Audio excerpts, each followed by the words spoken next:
Have you ever received a blessing from far away, only to discover that someone close to you had been stealing it all along? What would you do if the person destroying your life wasn't a stranger, but the very person your husband trusted more than anyone else? In a small village outside Kumasi, Ghana, there lived a woman named Abena whose life became a lesson people still whisper about whenever betrayal is discussed. But what happened to Abena was so shocking that even the village elders could not believe it. For 4 years, she suffered in silence.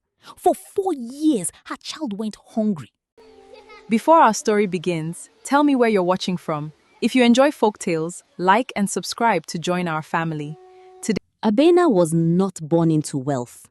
She grew up in a farming community where every harvest determined whether families would eat well or struggle until the next season. Her parents were hard-working cocoa farmers. They taught her 2 lessons she never forgot. The earth rewards patience. And a person's character is worth more than money. Those lessons shaped her into a kind and humble woman. When she met Kwame Mensah at a teacher training college in Kumasi, she wasn't searching for love. She was searching for a future. Kwame was different from the other young men.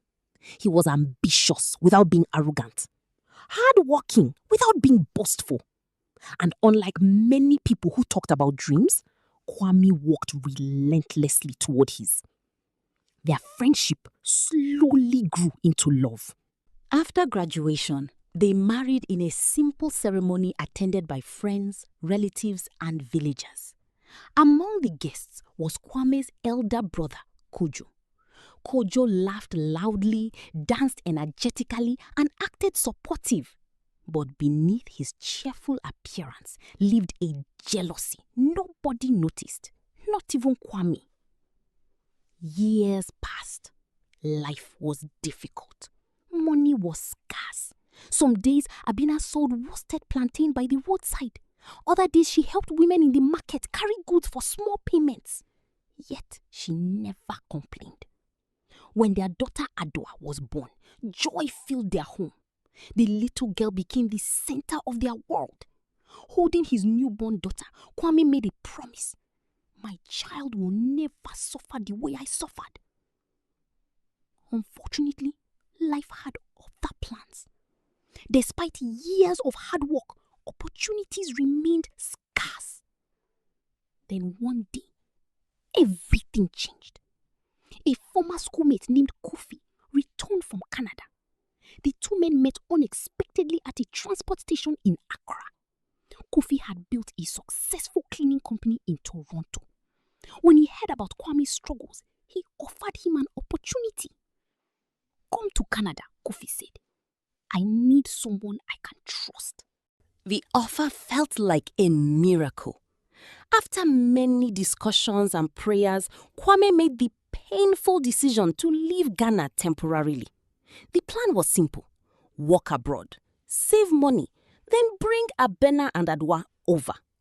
Before leaving, Kwame arranged for his elder brother Kojo to help his family receive money and packages. After all, Kojo was family. What could possibly go wrong? Everything. The first few months seemed normal. Money arrived regularly. At least that was what Abena believed. Whenever she collected funds from Kojo, he always had explanations. There were transfer charges, there were bank deductions, there were exchange rate problems. Abena accepted his explanations. She had no reason not to. Then strange things started happening. Kwame called excitedly one day. Did Adwa like her new bicycle? Abena froze. What bicycle? A silence followed. Kwame laughed nervously. The bicycle I sent 2 months ago. Abena never saw any bicycle. Kojo had given it to his own son. Another time, Kwame asked about a refrigerator, then a smartphone, then expensive clothes, then school supplies. None had reached Abena. Every single item had disappeared. Meanwhile, Kojo's family suddenly seemed wealthier. His children wore expensive clothes, his house acquired new furniture, his wife carried designer handbags she could never have afforded before. But whenever anyone asked questions, Kojo had answers ready. My younger brother is successful abroad. People admired him. Nobody suspected him, not even Kwame. Because Kojo wasn't just stealing goods, he was stealing trust. Secretly, he began sending messages to Canada. Carefully crafted lies. Abena spends time with strange men. She wastes your money. She doesn't respect you anymore. People are talking. At first, Kwame dismissed the accusations. Then more messages arrived. Then more and more. Eventually, doubt entered his heart. The distance between husband and wife grew wider. Calls became arguments. Arguments became silence. Silence became years. Back in Ghana, Abena's life became increasingly difficult. She moved into her mother's old compound. Sometimes she skipped meals so Ajua could eat. Sometimes neighbors secretly brought food after dark. The little girl grew thin. Her school attendance became irregular. Yet, Abena endured. She refused to abandon hope. 4 years passed. Then, one evening, Kwame called unexpectedly. His voice sounded different. I'm coming home. Abena should have been happy. Instead, she felt fear. Something about his tone made her uneasy. A family gathering was organized to welcome him. Relatives traveled from nearby towns. Everyone came, including Kojo. Especially Kojo. The day arrived. When Kwame stepped into the compound, people cheered. But Abena immediately noticed something. His eyes held suspicion instead of joy.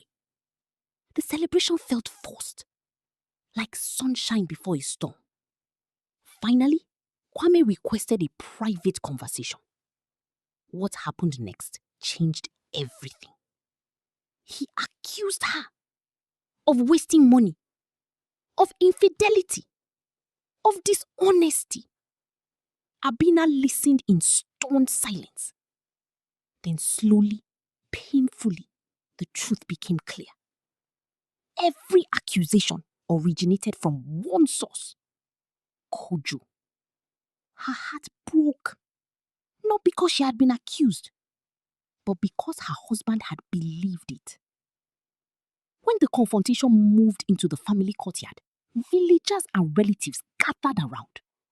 Voices rose, tempers flared. Then something unexpected happened. An elderly aunt spoke. Kwame, the school bag your niece carries. She pointed toward Kuju's daughter.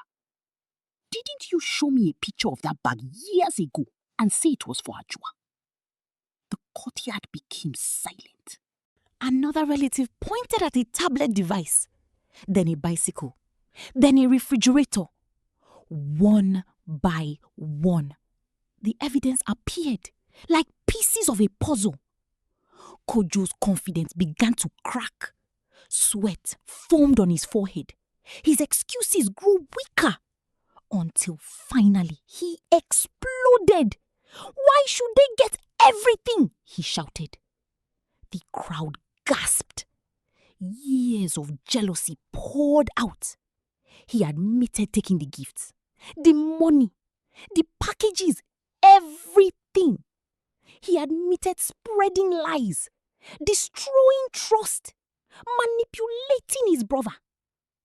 The entire courtyard stood frozen. Some people cried. Others shouted. A few simply shook their heads in disbelief. Kwame felt as though the ground beneath him had vanished. 4 years. 4 years of lies. 4 years of blaming the wrong person. 4 years his daughter had suffered. And the enemy had been sitting at family gatherings all along. That night, Kwame visited every neighbor who had helped his wife survive. He thanked them personally. Many accepted his gratitude. Some did not hide their disappointment. "You should have trusted your wife," one old woman said. The words cut deeper than any knife because they were true. The following months were not easy. Trust does not return overnight. Neither does healing. Kwame worked tirelessly to rebuild his relationship with Abena and Adoa. Some days felt hopeful. Others felt impossible. But he remained consistent, patient, present. Eventually, they relocated to Canada together. Not because moving away solved everything, but because they deserved a fresh start. Years later, Adwa would ask her mother the question she always feared.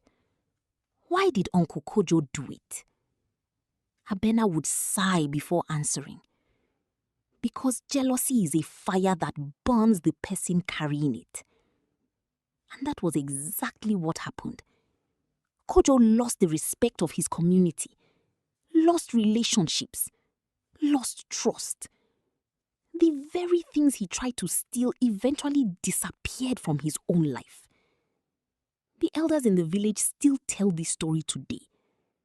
Not because it is about money, not because it is about migration, not even because it is about betrayal.